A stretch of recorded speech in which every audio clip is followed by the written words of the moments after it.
সাহেব, এটা কোনো সাধারণ ভাইরাস নয়, এটা একটা অদৃশ্য লুপ যা সিস্টেমকে ভিতর থেকে গ্রাস করছে। আমাকে শুধু 2 মিনিটের জন্য ওই কনসোলের সামনে বসতে দিন, আমি সব কিছু ঠিক করে দেব। এই রাস্তার ধুলো মাখা ছেলের সাহস কি করে হলো এত সিকিউর জায়গায় ঢোকার? সিকিউরিটি, একে টেনে হিঁচড়ে বাইরে ছুঁড়ে থালো।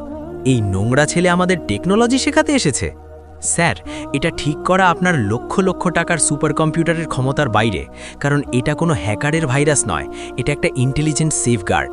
আর এর একমাত্র চাবি কোনো ক্লাউডে নয়, আমার কাছে, এই পুরনো ছেঁড়া নোটবুকে। এই উন্মাদ ছেলেকে আটকাও, যদি এ একটা ভুল কিও চাপে তাহলে পুরো নেটওয়ার্ক ধ্বংস হয়ে যাবে। একে জোর করে বাইরে নিয়ে যাও।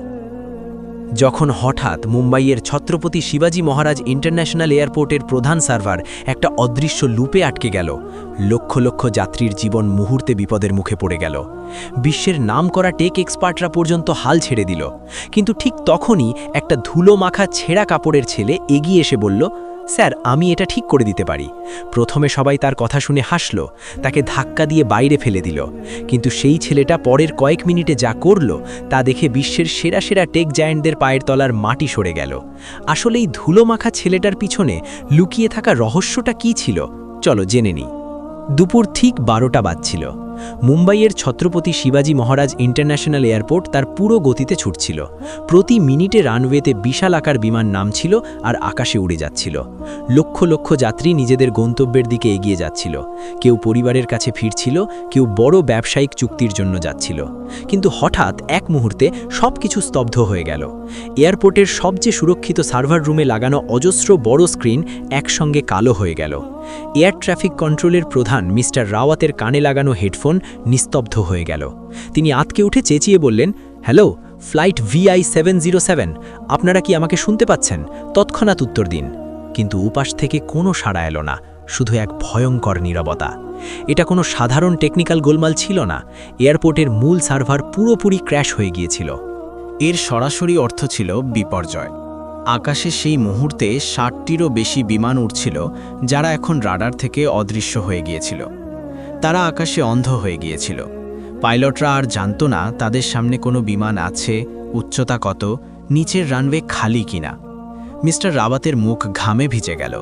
পরের 20 মিনিটের মধ্যে সার্ভার চালু না হলে আকাশে উড়তে থাকা এই লোহার দানবগুলো একে অপরের সঙ্গে ধাক্কা খেয়ে আগুনের গোলা হয়ে যাবে। লক্ষ লক্ষ নিরপরাধ জীবন মৃত্যুর দোরগোড়ায় দাঁড়িয়েছিল, আর শত শত কোটি টাকার ক্ষতি তো শুধু শুরু। তৎক্ষণাৎ দেশের সবচেয়ে দক্ষ টেক এক্সপার্টদের জরুরি কল করা হলো। কয়েক মিনিটের মধ্যে শহরের সেরা ইঞ্জিনিয়াররা সেখানে হাজির হলো। যুক্তরাষ্ট্র আর ইউরোপের সফটওয়্যার বিশেষজ্ঞদের সঙ্গে ভিডিও কনফারেন্স শুরু হলো। লক্ষ লক্ষ টাকার ব্যাকআপ সিস্টেম আর সুপার কম্পিউটারগুলোকে কাজে লাগানো হলো। কিন্তু সময় যত এগোচ্ছিল, আশা তত কমছিল। একজন বিদেশি ইঞ্জিনিয়ার মনিটরে মাথা ঠেকিয়ে বলল, এটা অসম্ভব, এটা কোনো সাধারণ ভাইরাস নয়, এটা এমন একটা লুপ যা সিস্টেমকে ভিতর থেকে ধ্বংস করছে। এটা ঠিক করতে অন্তত 24 ঘন্টা লাগবে। মিস্টার রাওয়াত চেঁচিয়ে উঠলেন, আমাদের কাছে 24 ঘন্টা নেই, মাত্র 15 মিনিট। যদি সার্ভার চালু না হয় তাহলে কালকের সূর্য লক্ষ লক্ষ মানুষ দেখতে পাবে না। যা কিছু করার করো, কিন্তু সার্ভার চালু করো। কিন্তু বিশ্বের সবচেয়ে উন্নত প্রযুক্তি আর সবচেয়ে বুদ্ধিমান মস্তিষ্কগুলো সম্পূর্ণ পরাজিত হয়েছিল। পুরো এয়ারপোর্টে আতঙ্ক ছড়িয়ে পড়ল। যাত্রীরা চেঁচামেচি করছিল আর কর্মকর্তারা নিজেদের জীবন বাঁচানোর পথ খুঁজছিল। অন্যদিকে এয়ারপোর্টের ভিআইপি গেটের বাইরে, যেখানে চকচকে লিমুজিনগুলো সারি দিয়ে দাঁড়িয়েছিল, সেখানে আবর্জনার স্তূপের কাছে 11 বছরের বিহান নিজের ছেঁড়া ঝোলায় খালি প্লাস্টিকের বোতল ভরছিল। ধুলোয় মাখামাখি মুখ আর খালি পায়ে বিহানকে দেখে কেউ অনুমানও করতে পারত না যে এই ছেলের শিরায় একজন বিখ্যাত টেক আর্কিটেক্টের রক্ত বইছে। বিহান প্রতিদিন এসে এয়ারপোর্টের আশপাশে প্লাস্টিক কুড়োত। আজও সকাল থেকে সে আবর্জনা খুঁজছিল। দুপুর 1টা বেজে গিয়েছিল, তাই বিহান ঝোলা কাঁধে তুলে শহরের প্রান্তে গড়ে ওঠা একটা ভাঙা ঝুপড়ির দিকে হাঁটতে শুরু করল। সেখানে তার মা প্রিয়াঙ্কা তার জন্য অপেক্ষা করছিল। প্রিয়াঙ্কা কোনোদিন এই শহরের সবচেয়ে বিলাসবহুল প্রাসাদের মাল কিনছিল, কিন্তু আজ সে অন্যের কাপড় ধুয়ে সংসার চালাচ্ছিল। বিহানের বাবা, যিনি এই বিশাল এয়ারপোর্টের প্রকৃত প্রতিষ্ঠাতা এবং একজন অসাধারণ সফটওয়্যার জিনিয়াস ছিলেন, তাকে তারই ছোট ভাই ধোঁকা দিয়ে সরিয়ে দিয়েছিল। অ্যাক্সিডেন্টের নাম করে তার হত্যা করা হয়েছিল এবং রাতারাতি প্রিয়াঙ্কা আর ছোট্ট বিহানকে রাস্তায় ফেলে দেওয়া হয়েছিল। প্রিয়াঙ্কা বিহানকে অতীতের ক্ষত থেকে বাঁচাতে কখনো বলেনি তার বাবা কে ছিলেন। কিন্তু বিহানের কাছে তার বাবার শেষ স্মৃতিচিহ্ন ছিল একটা কালো পুরনো নোটবুক। প্রতি রাতে লণ্ঠনের ম্লান আলোয় বিহান তার মায়ের পাশে বসে সেই নোটবুক পড়ত। প্রিয়াঙ্কা ভাবত বিহান শুধু ছবি দেখছে, কিন্তু বিহানের কাছে সেই নোটবুক ছিল এক অমূল্য সম্পদ। তার বাবা সেখানে এমন কোডিংয়ের গোপন সূত্র লিখে রেখেছিলেন যা দুনিয়ার কোনো বইয়ে পাওয়া যায় না। নোটবুকের একটা পাতায় বড় অক্ষরে লেখা ছিল দ্য শ্যাডো ইন দ্য কোরের ছায়া, এবং তার নিচে ঠিক সেই একই এরার কোড আর ডায়াগ্রাম যা আজ এয়ারপোর্টের স্ক্রিনে জ্বলজ্বল করছিল। খাওয়া দাওয়ার পর বিহান আবার আবর্জনা কুড়োতে এয়ারপোর্টে ফিরল। তখন চারদিকে দৃশ্য পুরোপুরি বদলে গিয়েছিল। চারপাশে চিৎকার চেঁচামেচি, অ্যাম্বুলেন্সের সাইরেন আর পুলিশের গাড়ির আওয়াজে পুরো এলাকা ঘিরে ফেলা হয়েছিল। কমান্ডোরা চারদিকে মোতায়েন। বিহান ভিড় ঠেলে এগিয়ে গেল। সেখানকার লোকেরা কাঁপছিল। তার কানে এলো যে দেশের সবচেয়ে ব্যস্ত এয়ারপোর্ট সম্পূর্ণ অন্ধ হয়ে গেছে। সার্ভার বন্ধ হয়ে যাওয়ায় বিমানের সঙ্গে যোগাযোগ বিচ্ছিন্ন। আকাশে উড়তে থাকা লক্ষ লক্ষ মানুষ মৃত্যুর পথে, কারণ সার্ভার ছাড়া দুটো বিমানের সংঘর্ষ ঠেকানো অসম্ভব। ঠিক তখনই বিহানের চোখ পড়ল এয়ারপোর্টের প্রবেশপথে লাগানো 60 ফুটের বিশাল ডিজিটাল স্ক্রিনে। যে স্ক্রিন সবসময় ফ্লাইটের সময় দেখাতো, সেটা আজ রক্তের মতো লাল হয়ে গিয়েছিল। তার উপর সাদা অক্ষরে কিছু কোড বিদ্যুতের মতো ঝলকাচ্ছিল। Critical error 0x007, logic gate lockdown. বিহানের পা সেখানেই থেমে গেল। তার হৃদয় জোরে ধুকফুক করতে লাগল। সেই নোংরা ধুলোমাখা মুখ হঠাৎ গম্ভীর হয়ে উঠল। তার চোখের সামনে তার বাবার নোটবুকের পাতা নম্বর 51 ঘুরতে লাগল। এ তো ঠিক সেইটাই। বিহানের শুকনো ঠোঁট থেকে ধীরে বেরিয়ে এলো, এটা কোনো গোলমাল নয়, এটা লজিক গেট লকডাউন। তাকে মনে পড়ে গেল তার বাবা নোটবুকে লাল কালিতে গোল করে লিখেছিলেন, বিহান, যদি কখনো সিস্টেম এই জালে আটকে যায়, বুঝে নিস কেউ তার মূলে আঘাত করেছে।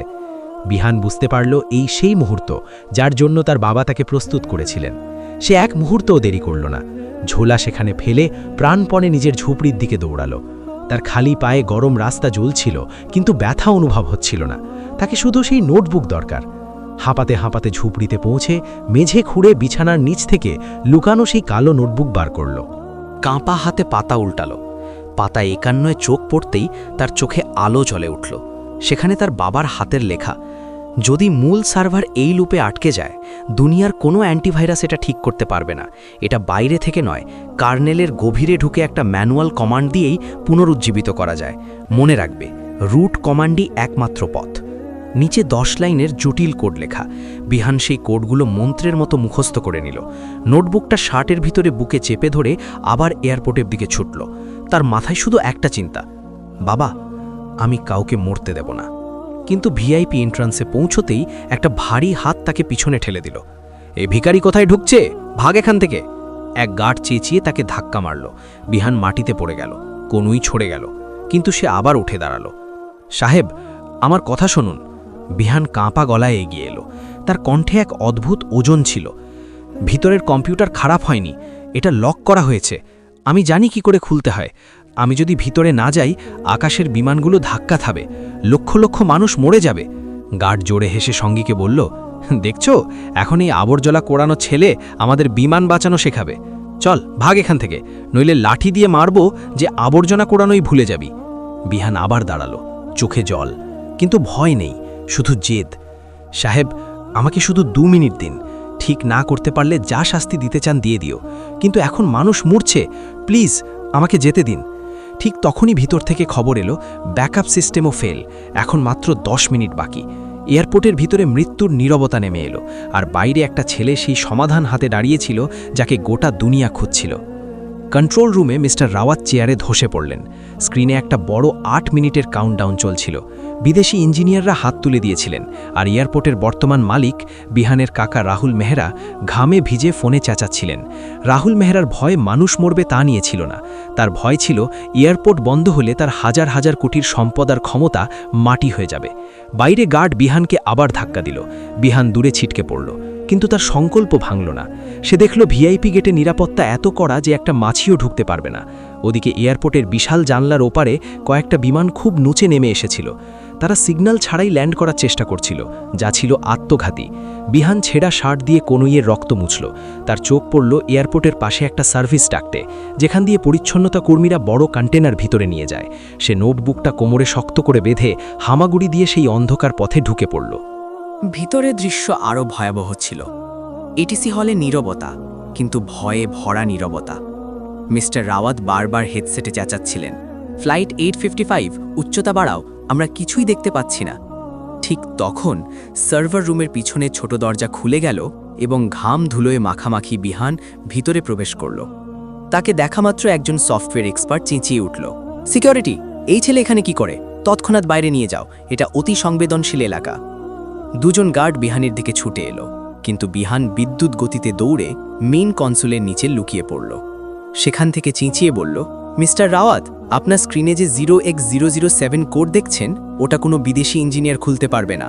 ওটা আমার বাবার রোহিত শর্মার ডেডম্যান সুইচ। যদি আমাকে 1 মিনিট না দেন, সিস্টেম চিরকালের জন্য লক হয়ে যাবে। রোহিত শর্মার নাম শুনে মিস্টার রাওয়াতের হাত কেঁপে উঠল। থামো, তিনি গার্ডদের ইশারা করলেন, একে ছেড়ে দাও। মিস্টার রাওয়াত বিহানের কাছে এসে তার নোংরা মুখ ভালো করে দেখলেন। সেই ছেলের চোখে তিনি সেই পুরনো ঝকঝকে আলো দেখতে পেলেন, যা বছর আগে এয়ারপোর্টের আসল প্রতিষ্ঠাতার চোখে থাকত। রাওয়াত জিজ্ঞেস করলেন, তুমি কি করে জানো এটা সেফ কোড? বিহান বুক থেকে আটা সেই পুরনো ছেঁড়া নোটবুক বার করে দেখালো। কারণ এটা আমার বাবার নোটবুক। তিনি লিখে রেখেছিলেন, যদি কখনো কোনো ভুল মানুষ এই সিস্টেম দখল করার চেষ্টা করে, সার্ভার নিজে এইভাবে লক হয়ে যাবে যে কোনো সুপার কম্পিউটারও খুলতে পারবে না। রাহুল মেহরা ঘাবড়ে গিয়ে চেঁচিয়ে উঠল, এসব মিথ্যে কথা, এই ছেলে পাগল, একে বাইরে ফেলে দাও। কিন্তু মিস্টার রাওয়াত তার কথা কানে তুললেন না। তিনি বিহানের হাত ধরে সোজা সেই সার্ভার রুমে নিয়ে গেলেন, যেখানে দেশের প্রধানমন্ত্রীরও বিনা চেকিংয়ে প্রবেশের অনুমতি ছিল না। পুরো সার্ভার রুমে গভীর নীরবতা নেমে এলো। একদিকে লক্ষ লক্ষ টাকার মেশিন আর বিশ্বের সেরা ইঞ্জিনিয়াররা, অন্যদিকে একটা আবর্জনা করানো ছেলে, হাতে একটা ছেঁড়া পুরনো নোটবুক। বিহান কম্পিউটারের সামনে বসল, তার ছোট আঙুলগুলো কিবোর্ডের কাছে গেল।